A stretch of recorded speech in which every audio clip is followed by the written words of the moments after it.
past life regression therapist. He's based in Mumbai. A mechanical engineer by education, he passed out of MIT's Gwalior. He has worked with Indian multinational companies for more than 70 years.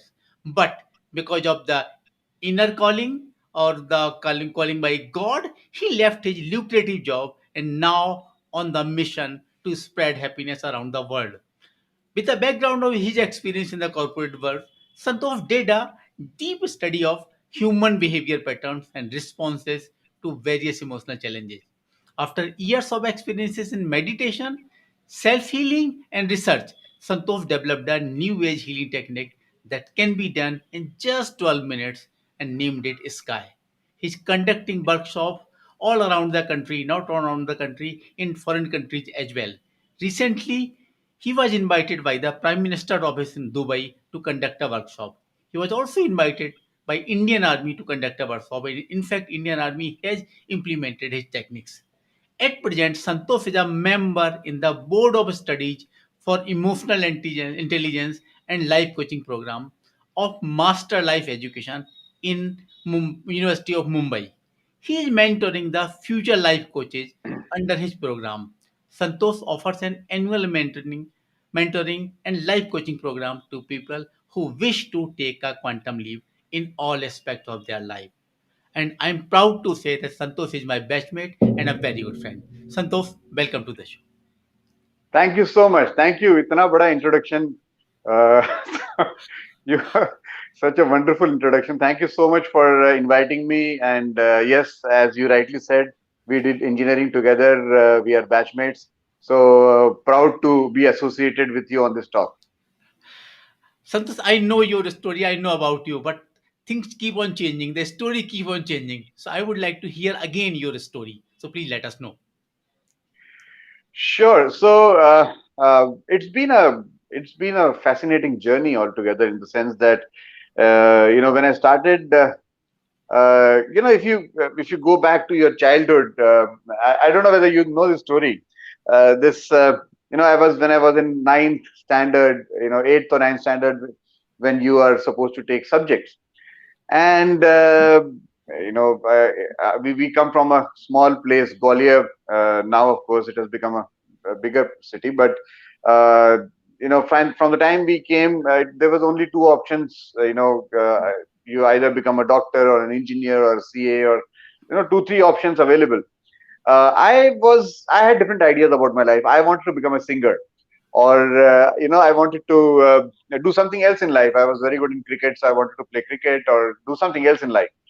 And I was very good in arts as well, so I said I will take arts and do something. So my father said, no, no, no.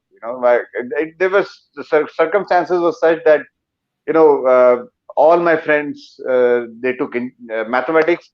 Although I was very bad in mathematics, I was bad in academics, but still I took mathematics. And then after the higher secondary board exams, we had to appear for in pre-engineering test, PET. So all my friends appeared. I also appeared, least expecting, that I would go through. And we all used to kind of discuss with each other what's going to happen. And I was the one who used to keep quiet because I knew that it's probably not going to happen. But lo and behold, unfortunately, I got selected, you could say. And I got selected in engineering college, and in 5 years, I came out as an engineer, not by choice, but by default. So then you fall into this, whole pattern of, societal pattern which has been given to us.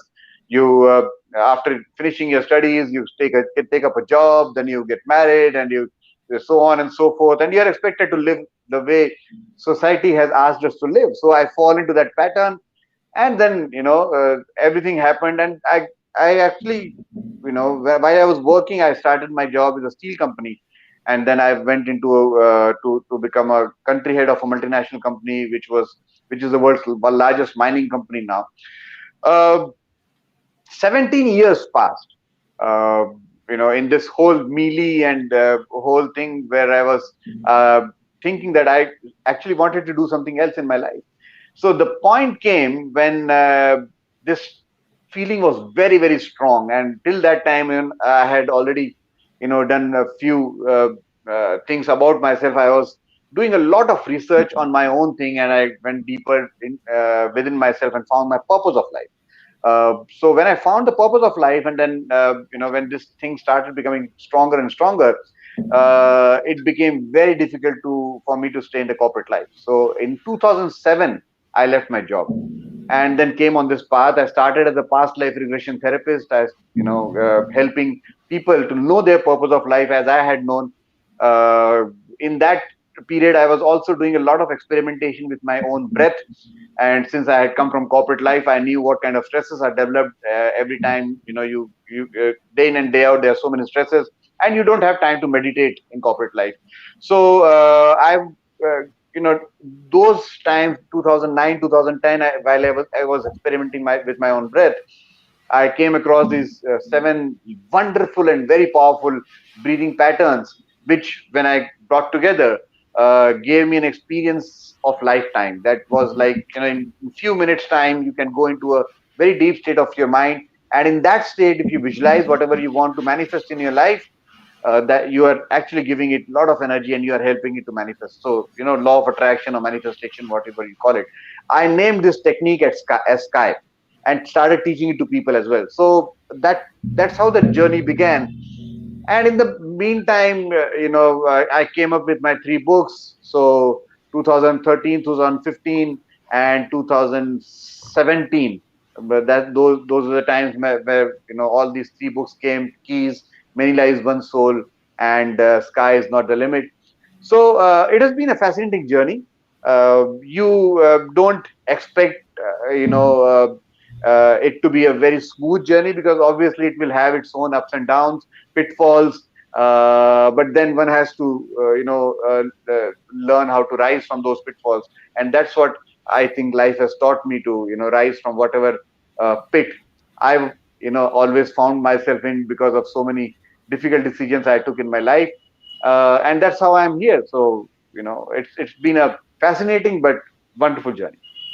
Definitely, it's a fascinating journey. When you came Bhopal in 2013, when you just completed your book Keys First book, and to correct, deliver lectures in the institutions in the university here, you mentioned something about the South Africa correct. and that trigger that came.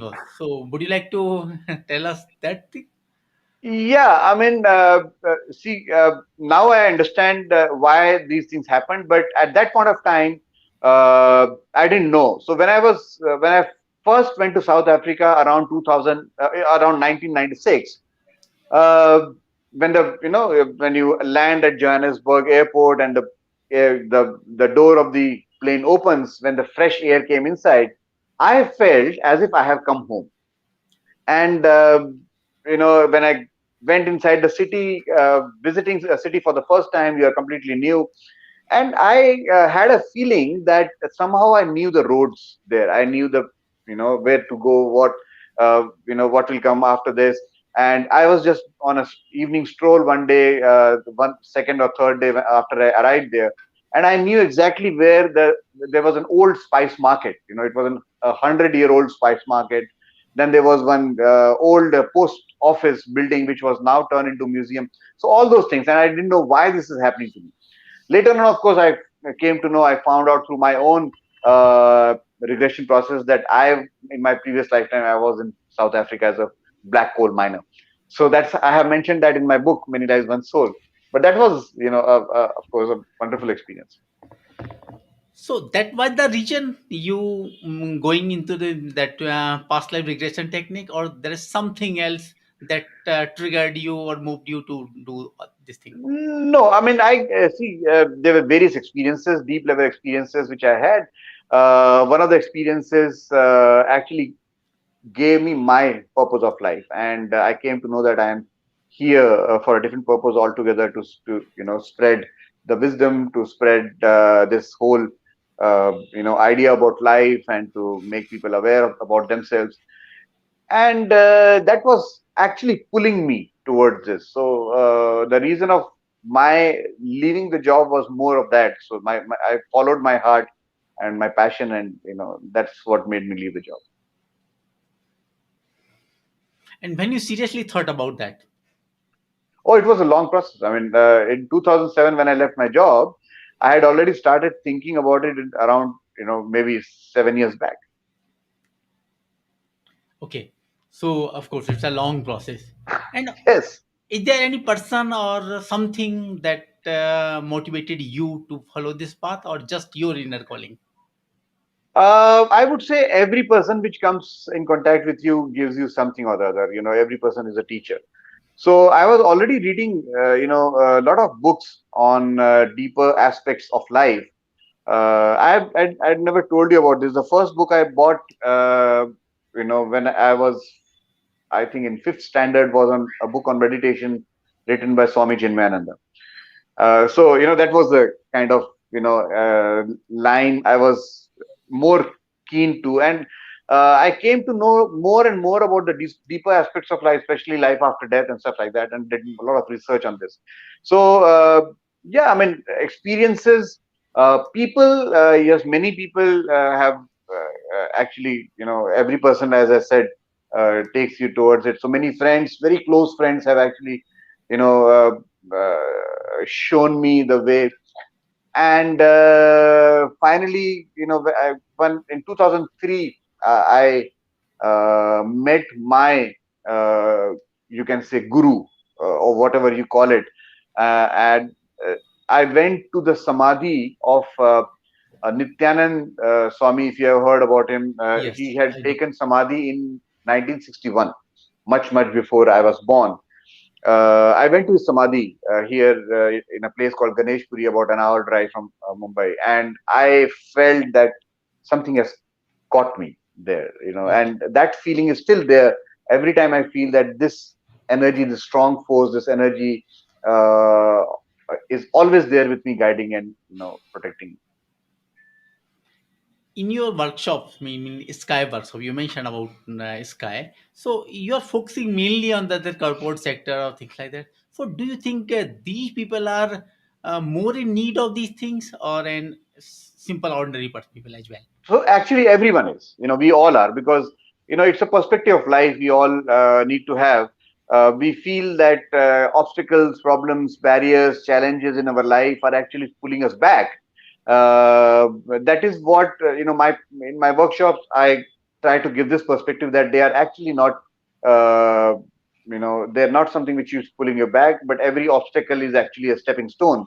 So these workshops typically are for everyone. Sky, as a process, sky healing is for everyone, whether you are a housewife, whether you are a a person who is doing your business, you're a person who is a kind of a professional in any company.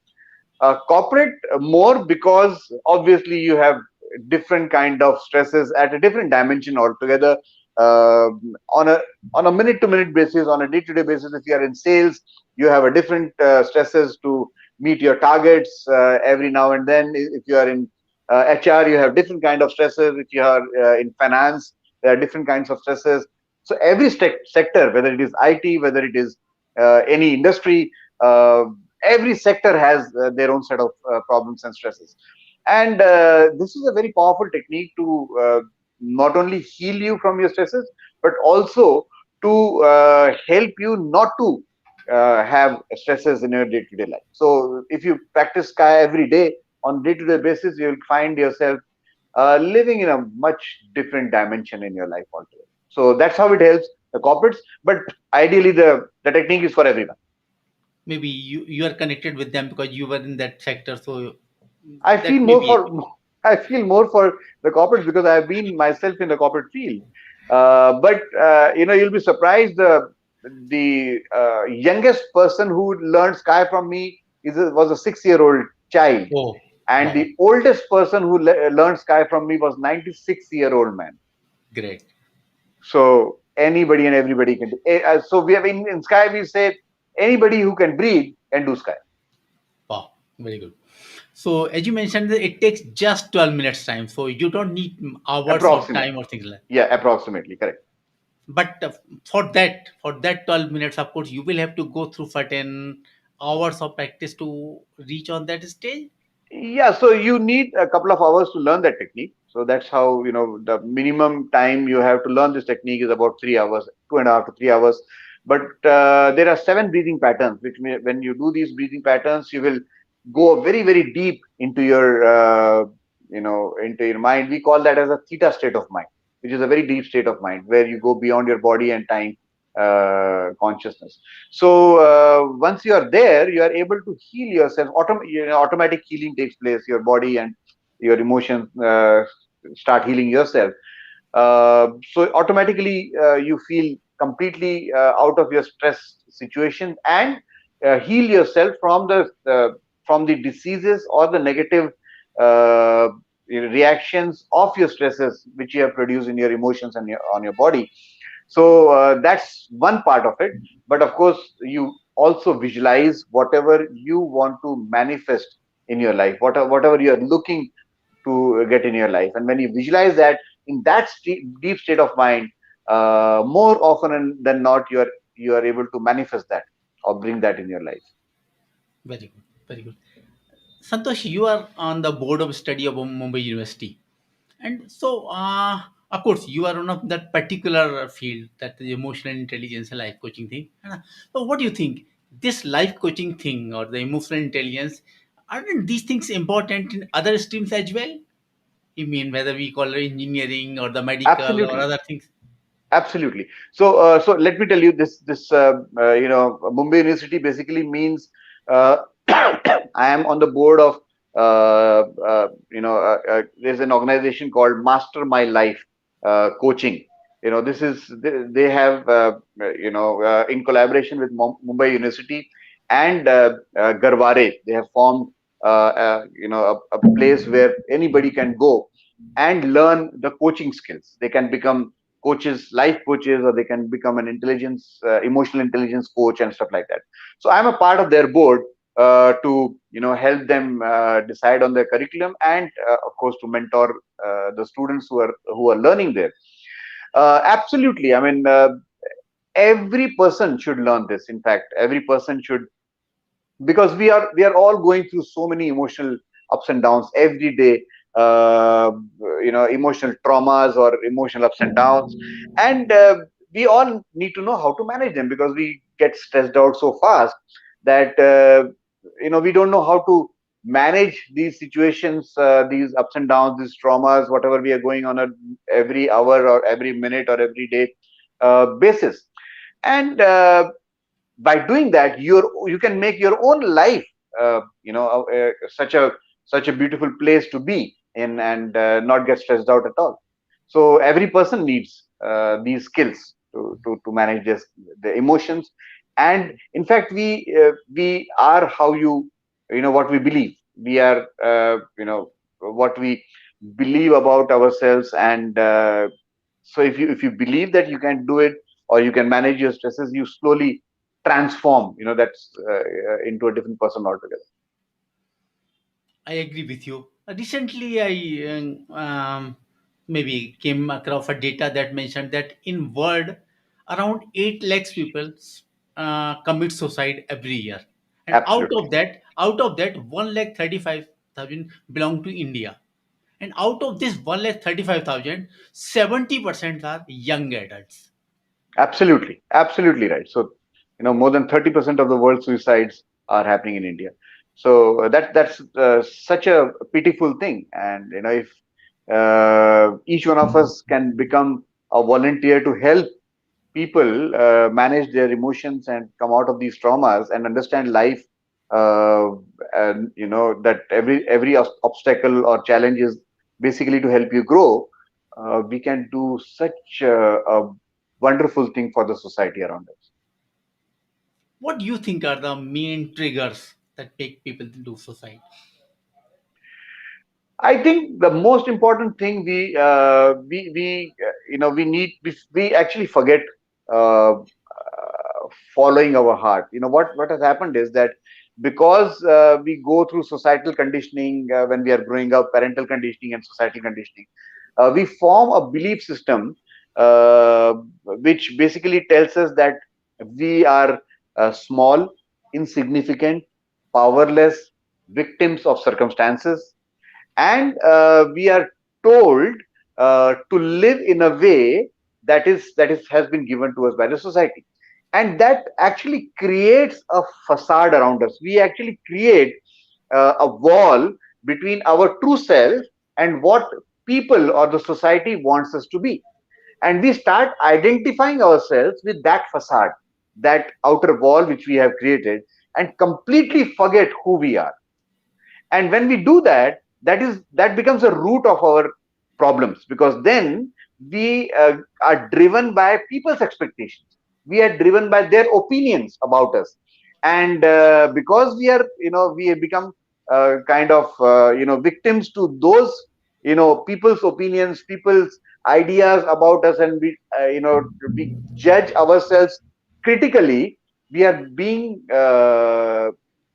are doing a lot of injustice to ourselves. So that's where the beginning of these problems, that's where the beginning is. And then we completely live an unconscious life, because we fall into that pattern and doing the same things day in and day out. Get up in the morning, get ready, go to work, come back, spend some time with your family, go to sleep.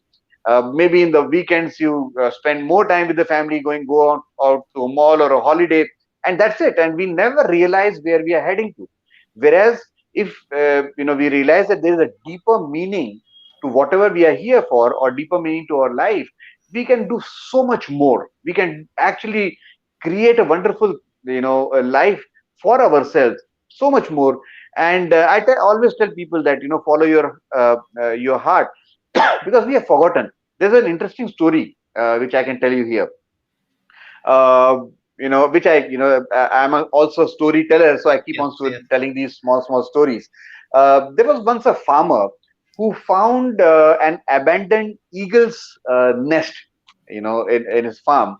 So he went to that nest, and there was one egg, eagle's egg, which was still warm. So he took the egg back to his farm and laid it in the nest of hens. Right. So there were several hen eggs, and he put this eagle's egg in that nest. So after some time, because this egg was warm, the eggs hatched, and the baby eagle started, growing up with all these small chickens, around. So, but like every chicken would do, this baby eagle would also peck around. He pecked about the farmyard, scrabbling for grains and stuff like that. So he was doing the same thing what all chickens used to do, and it spent the whole life within that whole yard, rarely looking up. With the chicken, it was spending whole life. When it was very old, one day it lifted, by chance, it lifted its head up, and when it saw up, it saw a wonderful sight. It saw a beautiful sky up there, and there was an eagle soaring high in the sky. So looking at it, this old creature, this old creature, sighed and said to itself, "If only I had been I had born as an eagle." Right. So that's how we are. We have forgotten who we are, and because we have forgotten who we are, we go through miseries of life. We have created these whole miseries because of the because we have forgotten we are something wonderful when we were born. yes, so true. Of course, you were telling all the thing, but I think you were telling you my words. You can say I have realized this thing in working in the government sector, in the private sector, meeting people also, and this is the reason I started this thing, winners mindset, because I realized that in respect of the salary people drawing money, other problems, etc. I realized that most of the people are facing this victim mentality, and as you mentioned that our own people, I'm sorry to say the words, but maybe parents, relatives, neighbors, or society. Society is responsible for all these things because they keep on pushing. You are not able to do this thing and that thing and that thing. So we forget who we are, and we try to do things what are expected of us, not exactly what we Absolutely. want. Absolutely. We are being, we are told so many stories of winners in our life. Yeah. We are told stories of people who have won. But there have been people who have not won. We never listen to those stories, right? So I'll tell you a very famous story of the other side. We have heard the story of the race between the hare and the tortoise, Yes. right? Hare and the tortoise, very famous story. We all know that tortoise won the race. So somebody asked this hare, why you slept? Why did you sleep? You were going to win, and it was so easy for you to win. So why? What happened? So Hare's reply, he said, I did not get lazy and complacent. No, that's not my story. What actually happened, in anticipation of the race, I could not sleep the whole night, the previous night. Okay. And then I know that Tortoise kept telling everyone that he can walk miles and miles and miles without stopping. And Tortoise told everyone that life is a marathon. So you have to run your marathon. So what happened on that day? So after I went ahead, in the race, I found a shady tree. So it was there was a nice round rock there. So I thought that the whole atmosphere was so nice and conspiring to make me sleep. So I said, let me sleep for a while because tortoise was far behind. So there was a dream, and I dreamt that I was sitting on a drifting log, and on the shore there was an old man with a flowing beard. He was sitting there. So this old man smiled at me and asked me, who are you? So I said, I am a hare, and I am running a race. So old man asked me, why are you running the race? So I said, to prove that I am the fastest, right? So the old man said, why do you want to prove that you are the fastest? So I said, so that I get the medal. I'll get a medal after I prove that, which will give me status, which will give me money, which will also give me food. So this old man said, but there is already so much food around. Look at the trees; they are laden with fruits. So there's so much food around. Why do you want to still do that? So I said, I also want respect. I want to be remembered as the fastest hare that ever lived. So this old man asked me, do you know the name of the fastest deer? Or do you know the largest elephant? Or do you know the strongest lion who ever lived before you? So I said, no, I don't remember. So this old man told me that you have been challenged. Today you have been challenged uh, a tortoise. Tomorrow you will be challenged by a snake. Or, day after tomorrow you will be challenged by a zebra, right? Will you keep running to prove that you are the fastest?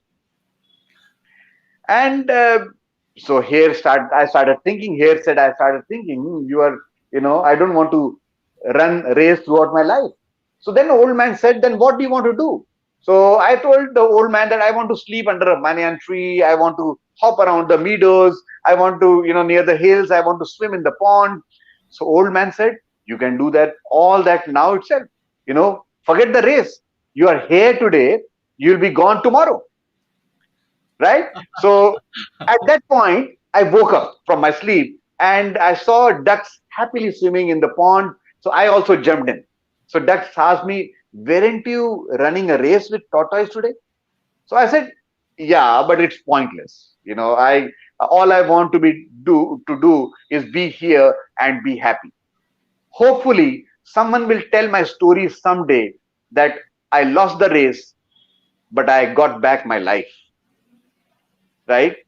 Yes. So, we all do that. We are all looking for external validation, and that Yes. is our only source of self worth. And that's all that matters for us all the time. Yes, yes, yes. That's so true. We keep on running in the rat race and forget actually what we want, who we are, or what we want to become. Yes. So Right? I think that's very connecting. I think I think almost anyone can connect with that. Yeah, because it's. I think it's the story of all of us. Yes, We are yes, all doing the same thing. yes, yes, yes. Very good. Santosh, you have written three very good books. So, would you like to tell more? What are the reason of writing that book, and what triggered you exactly to go for these books? Right. See, there were a lot of things which I was experimenting with during my corporate days and then later as well. And I thought that all these things, it became like a kind of a big folder of things. And in my mind I had a lot of experiences which I thought if I share with people will benefit many people who are actually who want to do something in their life, but they are not because they are scared, or because they are identifying themselves with the facade they have created around themselves. So the first book, Keys, was actually, it was supposed to be a book to heal your past, through past life regression and stuff like that.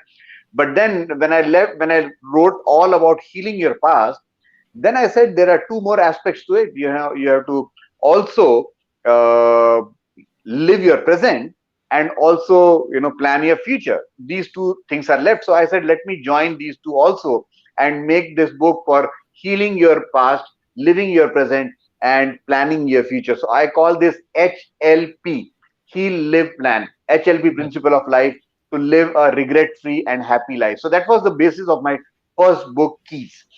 After that, of course, there were a lot of many people who were asking me to explain the deeper aspects of life, deeper fundamentals of life, which they experienced through past life regression. So that is when the second book came, Many Lives, One Soul, where I explained the whole theory of reincarnation and karma, theory of soul evolution, and how why things happen the way they do in our life. So answers to your deeper questions. So that was the basis of my second book. And the third book, Sky is Not the Limit, is all about living your life to the fullest, to experience that peak which we all want to reach in our life. So that was all about Sky. So Sky technique itself helps you to live the life you want to live, and go to that pinnacle which we all want to reach. Sky technique helps you to reach there. So that's what that third book is all about: living your dream. And we all know that sky is not the limit. So that was the name of the third book as well. So that's how these books came, and of course few more books are in the pipeline which will come in the years to come now. Wow, wow, that's very good. You are a very good author. You have written very good books. For any other book that you are fond of? A few books which have really touched me when I was on this path. One book was is written by Richard Bach. If you, I'm sure you must have read all these books. Jonathan Livingston Seagull, by Richard Yes. Bach. One of my, I think, the most favorite book you can call it. It's a very small book, but it tells Yes. you that you are here to do something different. You are not here to be a part of this whole pattern which you fall into. So Jonathan Livingston Seagull is one of my most favorite books. But there are other books as well which have helped me during this process. One is Autobiography of a Yogi, a very famous book by Paramahansa Yogananda. There are other books such as Celestine Prophecy, very nice book. It is now converted into movie as well, Celestine Prophecy. So that's uh, one of my favorites.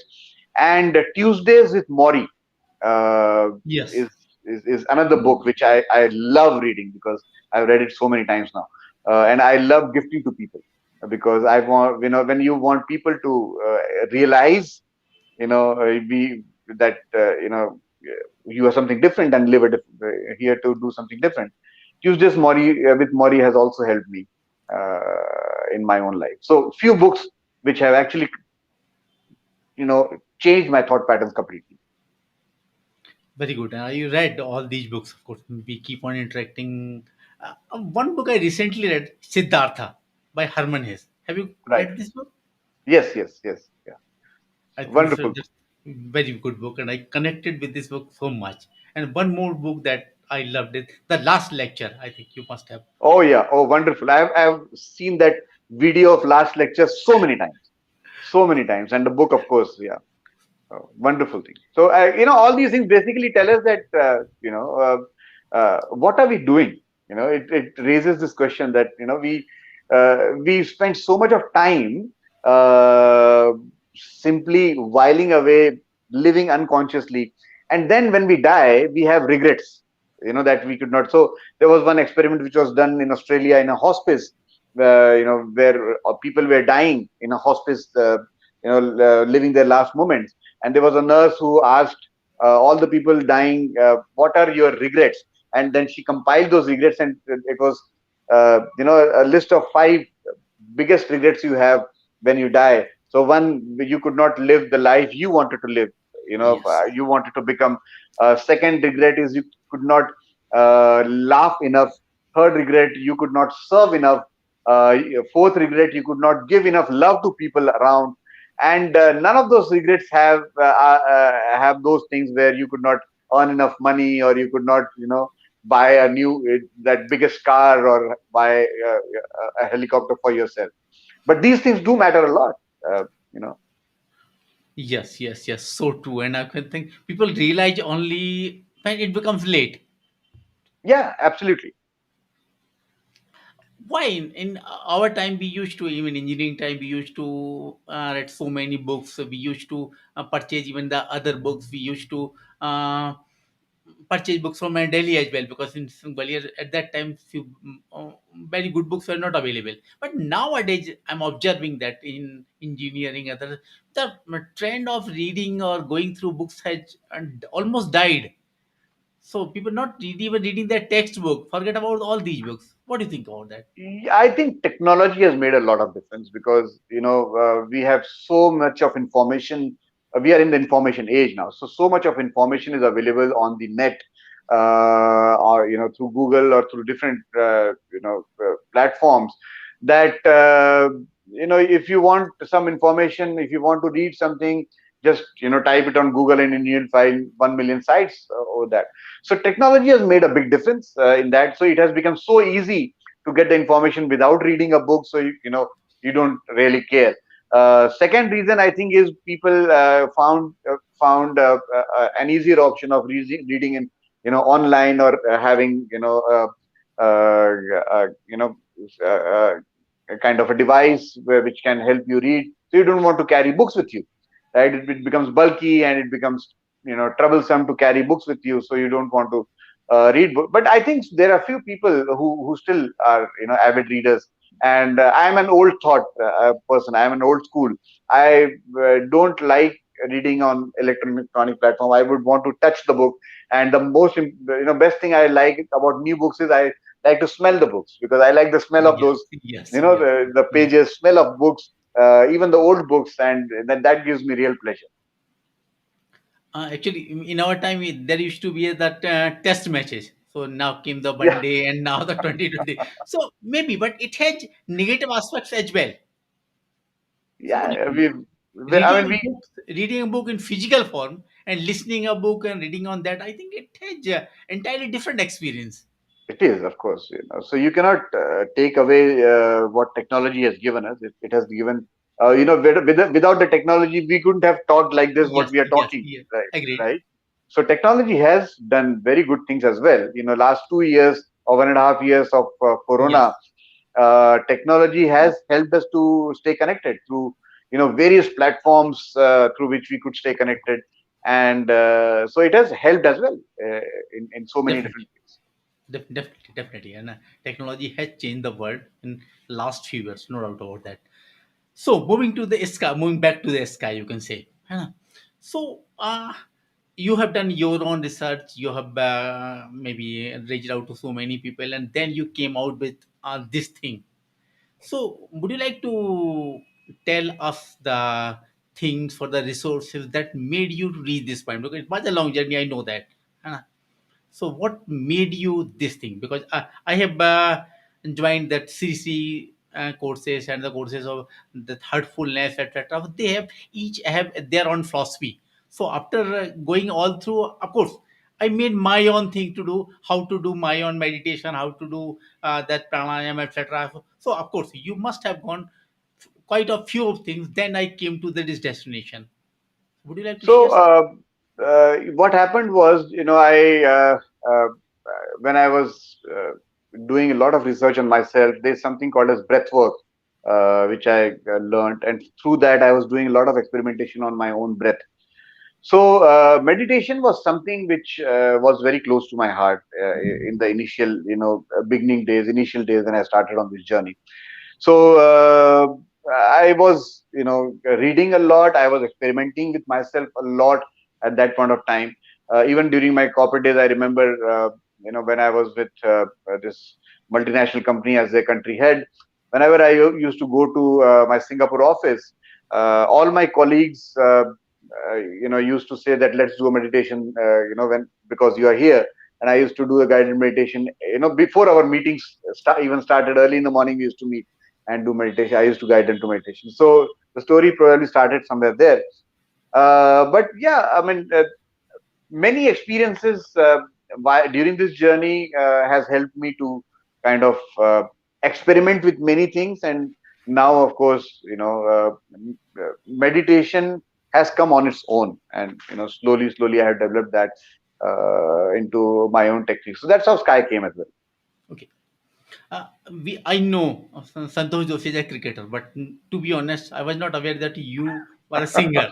So, if you don't mind, would you like to sing few lines? If you Oh are my God. comfortable, yes, Uh, people have the okay. right to know that aspect of yours as well. If you are comfortable, otherwise, we will go ahead. Yeah, I mean, there are few things which are very, very close, few songs which are very kind of close to my heart. Yes, I can sing if you. I don't know whether your platform permits that, but I will do that. A song which is very close to my heart and it was favorite song of my mother as well. I will sing that. कुछ पाकर खोना है, कुछ खो कर पाना है, जीवन का मतलब तो आना और जाना है, दो पल के जीवन से एक उम्र चुरानी है, जिंदगी और कुछ भी नहीं, तेरी मेरी कहानी है, तूफान को आना है, आकर चले जाना है, बादल है ये कुछ पल का, छाकर ढल जाना है, परछाइयां रह जाती निशानी है, जिंदगी और कुछ भी नहीं, तेरी मेरी कहानी है, जिंदगी और कुछ भी नहीं, तेरी मेरी कहानी है. So good, so good, so good. And one more thing, coming back to that, Santosh, what message would you like to give to Santosh Joshi, who is 87, 16, 17 year old, who is about to start his engineering degree? I, in fact, that time also, before we fell into this, societal trap, I want to tell everybody. In fact, I would want to tell myself as well. Be who you are. Following your heart. Now it has become a jumla. Everybody says follow your heart, and you don't know what Yes, that means. yes, But I would want to say that there is always this navigation system which is deep inside us. There's a uh, compass or a navigation system which knows what is your destination, which knows what you have to become in life. Okay. But of course we cover ourselves with so many dogmas and patterns of life and belief systems that we this compass is deep. It is drowned, it gets drowned in this whole belief system. Bring that compass back, bring that navigation system back.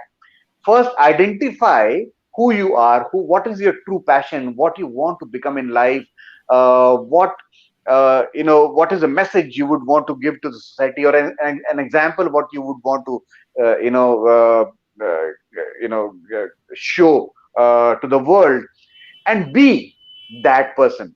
Don't just be or live your life by others expectations, by others opinions. Don't never critically judge yourself, but be who you are. There's always this whole beautiful pattern where universe is always helping us to reach where we want to reach. This Yes. beautiful book by Paulo Coelho says that Yes. you dream and the universe will conspire to make your dream come true. It's so true.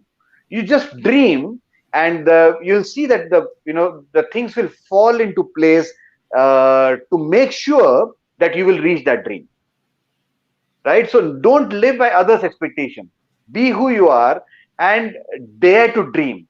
The dreams, the most powerful dreams are the ones which you watch while waking, not while sleeping, Yes. Yes. right? So while waking, see your dreams, what you want to become. Dream, the wildest possible dream you could ever have about yourself, and then you'll find that universe will slowly guide you to become who you are, to reach your dreams. So trust the process first, trust yourself, your own abilities, your own dreams, believe yourself, and then trust the universal process, because this universe is helping you to be who you are. That is the message which I would want to give to me when I was 16-year-old. So true, so true. Of course, for a person of 16 years, it is difficult to understand all these things because the teens, that's different age. But yes, in nowadays the things have changed a lot. People are much more mature. A person of 16 years of that time maybe 85, and now 21. The things have changed a lot. Of course, You, this you, message you goes don't have to say the year. I don't look that old. Okay, so many people don't believe in that past life things like that, but you are doing that and you are doing successfully that. I also experienced that when we were in Gwalior and during our Silver Jubilee meet. So, would you like to narrate any experience of people that who have felt transformed or maybe So many of them. There are so many experiences which, of course, I have mentioned that all those experiences in my book as well. Many Lives, One Soul. One particular experience which I always mention is there was one lady who had come to me, for past life regression, and this lady was working in a very at a very high post in a multinational company.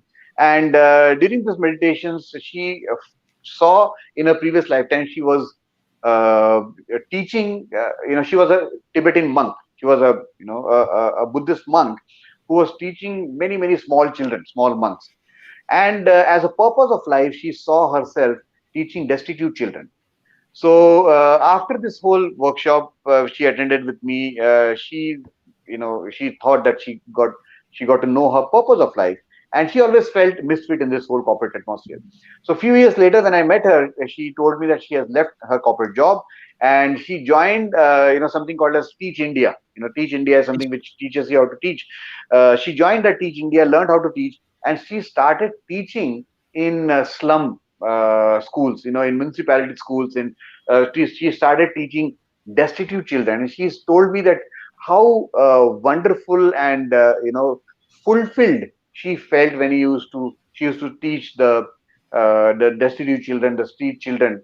Uh, that one experience of knowing her purpose of life changed her entire life, right? So we all have a purpose and this deeper wisdom within us.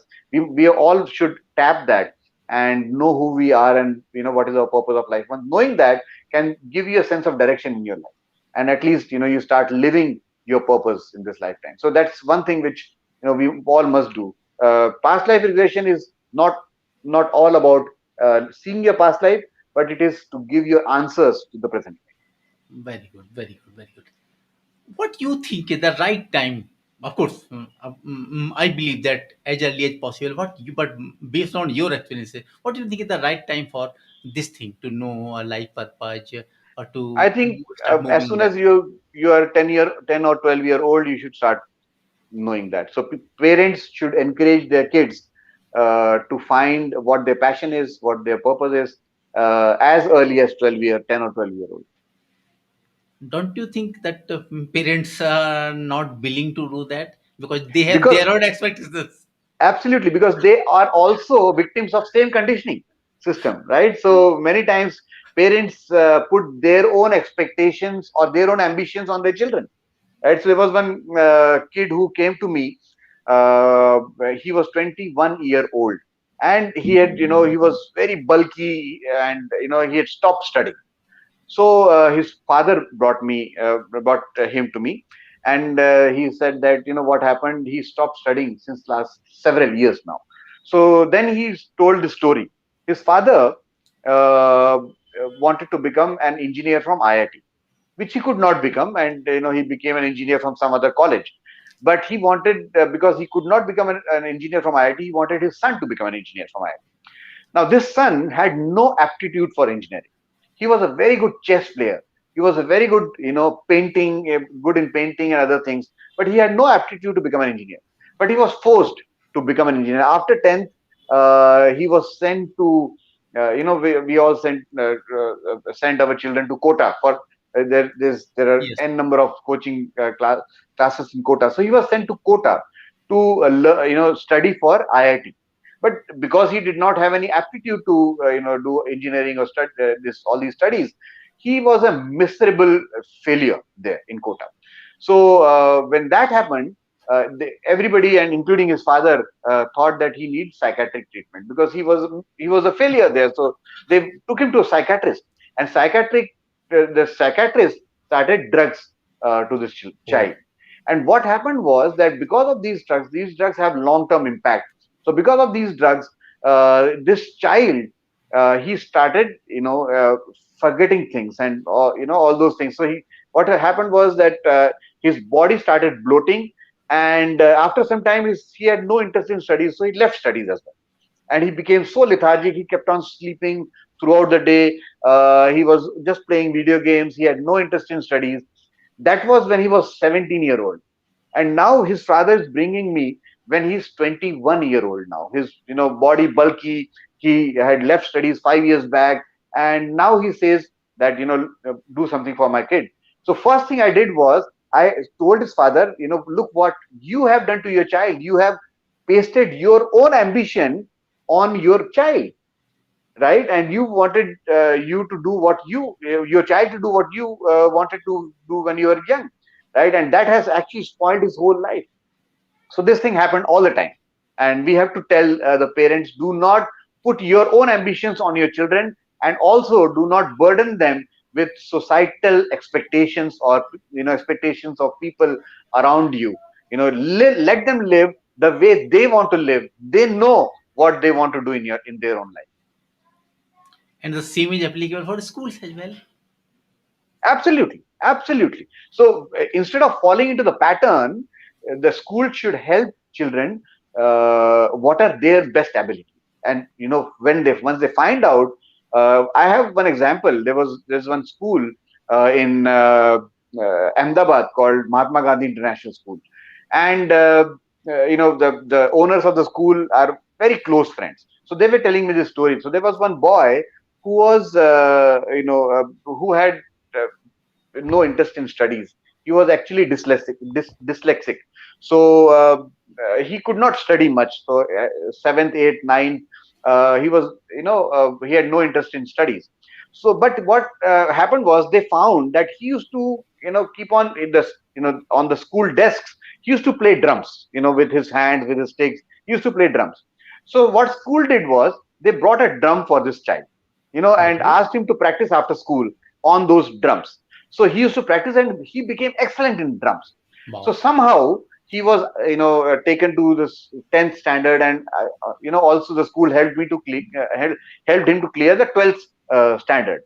After that, this kid went to US. This dyslexic child who could not study, he went to US. He joined a band there, a very popular band, as a drummer, as their lead drummer.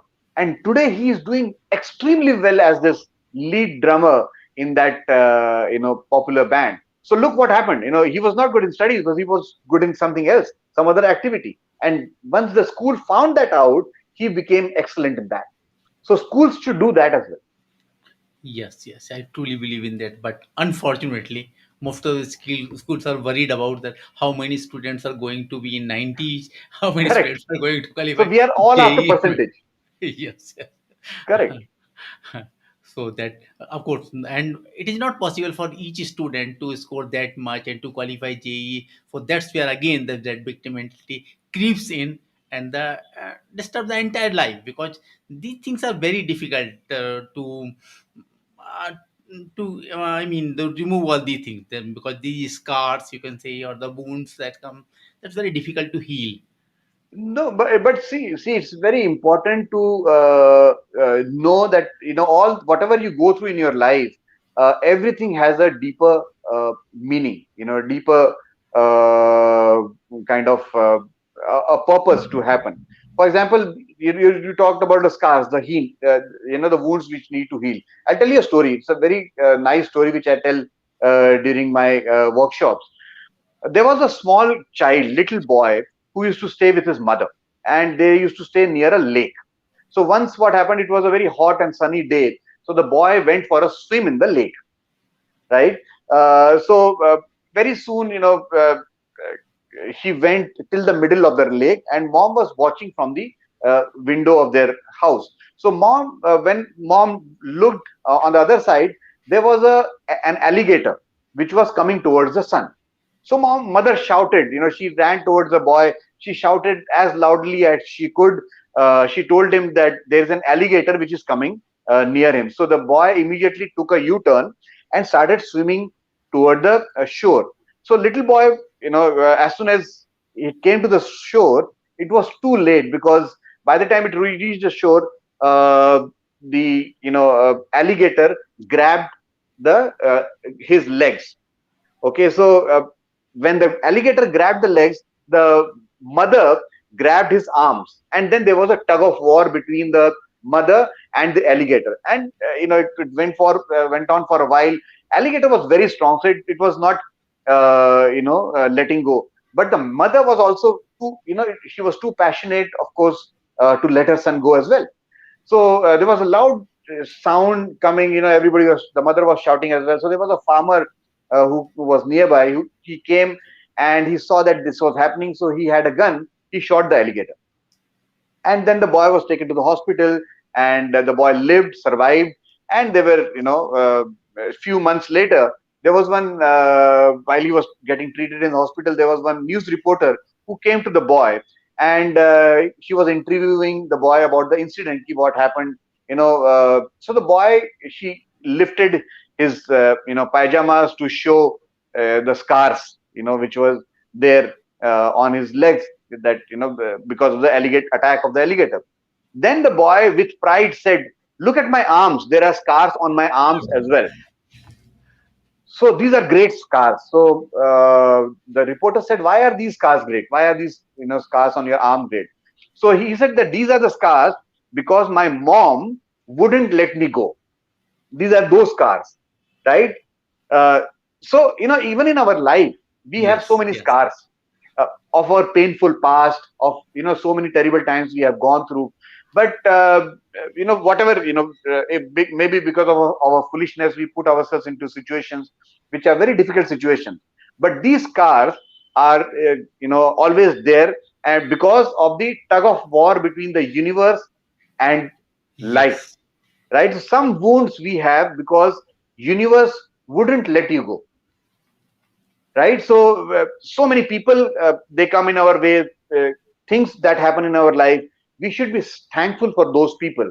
We should be thankful for those incidents or those scars, because universe will never give up on us, right? So we must also never give up on ourselves. Wow. I think that's amazing thing. That another aspect of the winner's mindset. So good. So Santosh, of course, your target audience reaches from the corporates to that prime minister office or things like that. So how people can reach out to you?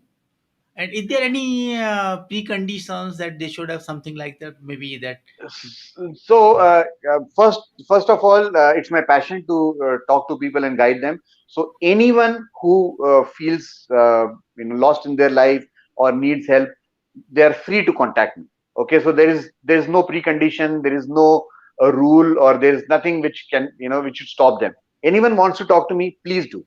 Right, so we I have a website which is santoshjoshi.com. They can go there. There are my contact details. You can write to me on my email ID is santosh@santoshjoshi.com. You can reach me. There are numbers on my website which are mentioned there, or follow me on my Instagram, which is Santosh Joshi 01. So Santosh Joshi 01 is the ID, or the handle for my Twitter, for my YouTube, for my Instagram account, and for my Facebook. So Santosh Joshi 01, if you type, you'll get me, or if you Google about me, you'll find my contact details. So don't stop yourself if you find want to kind of help yourself. If you want any kind of guidance, I'm really passionate to help people out. So please do contact me in on any of the platforms. And finally, the parting message. I think it is very, very important to know what you tell yourself, your inner dialogue, because what you tell yourself is what you are telling to the world as well. Okay, so it's very important to tell yourself who you are. So if you tell yourself you are the best, I am the best, that's what you are telling to the world as well, right? So what you talk to yourself, what your internal inner dialogue is, that's very, very important. So say those things to yourself, what you would want world to listen. Wow. So thank you so much, Santosh, for sharing your experiences, for your researches, for your stories, and for your wisdom. Thank you so much. Thanks. Thank you for coming online. I think we have a lot of chats offline as well, but this is a wonderful time we have spent together.